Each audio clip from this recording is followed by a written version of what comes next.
Assalamualaikum warahmatullahi wabarakatuh.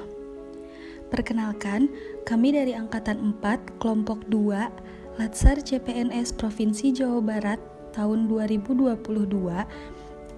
yang beranggotakan Apoteker Diki Ardian, Dede Rosita Sarjana Akuntansi, dan Apoteker Via Herawati.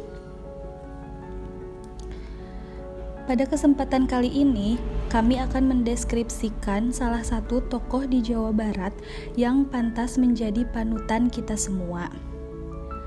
Salah satu tokoh panutan yang dipilih adalah Ibu Susi Puji Astuti.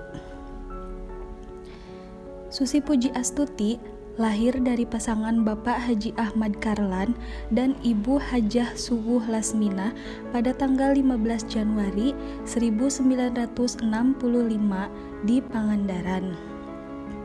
Beliau banyak dikenal sebagai seorang pengusaha, pemilik, dan presiden direktur PT ASI Puji Astuti Marine Product, eksportir hasil-hasil perikanan, dan PT ASI Puji Astuti Aviation atau penerbangan Susi Air dari Jawa Barat. Susi Puji Astuti merupakan mantan Menteri Kelautan dan Perikanan ke-6 dari Kabinet Kerja 2014-2019.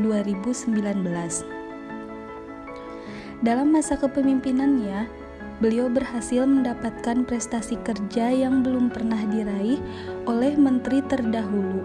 Padahal, pada awal menjabat, banyak pihak yang meragukan beliau dikarenakan latar belakang pendidikannya.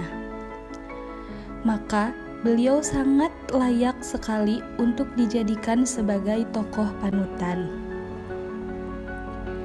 1. Berorientasi pelayanan. Salah satu misi beliau adalah ingin mensejahterakan para nelayan dan memajukan kesejahteraan rakyat Indonesia. Salah satu cara yang ditempuh untuk mewujudkan visi tersebut adalah dengan cara memberikan pinjaman modal kerja pada pelaku usaha perikanan untuk meningkatkan kesejahteraan para nelayan. Selain itu, ketika pemerintah melalui Menteri Kelautan dan Perikanan Republik Indonesia melarang cantrang digunakan sebagai alat menangkap ikan bagi para nelayan di Indonesia, beliau membantu dan mengupayakan para nelayan Indonesia tetap dapat melaut dan menghasilkan dengan cara memberikan bantuan alat-alat penangkapan ikan yang ramah lingkungan.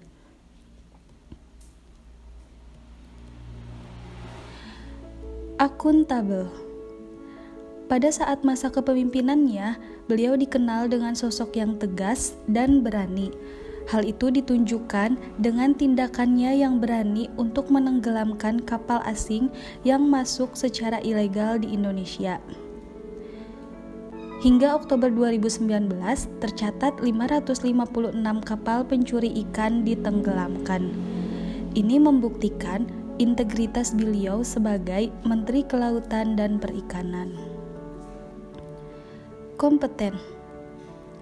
Kebijakan tegas dalam memerangi pencurian ikan oleh Susi Puji Astuti berdampak pada berkurangnya upaya tangkap sebesar 25% dan berpotensi menambah jumlah tangkapan sebesar 14% dan keuntungan sebesar 12%.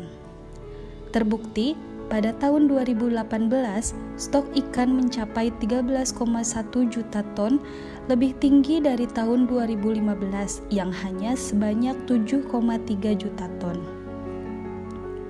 Selain itu, beliau juga mendapatkan banyak penghargaan, salah satunya adalah apresiasi dari WWF Internasional yang menganugerahinya Leaders for a Living Planet Awards atas komitmennya untuk menjaga keberlanjutan sumber daya kelautan di Indonesia.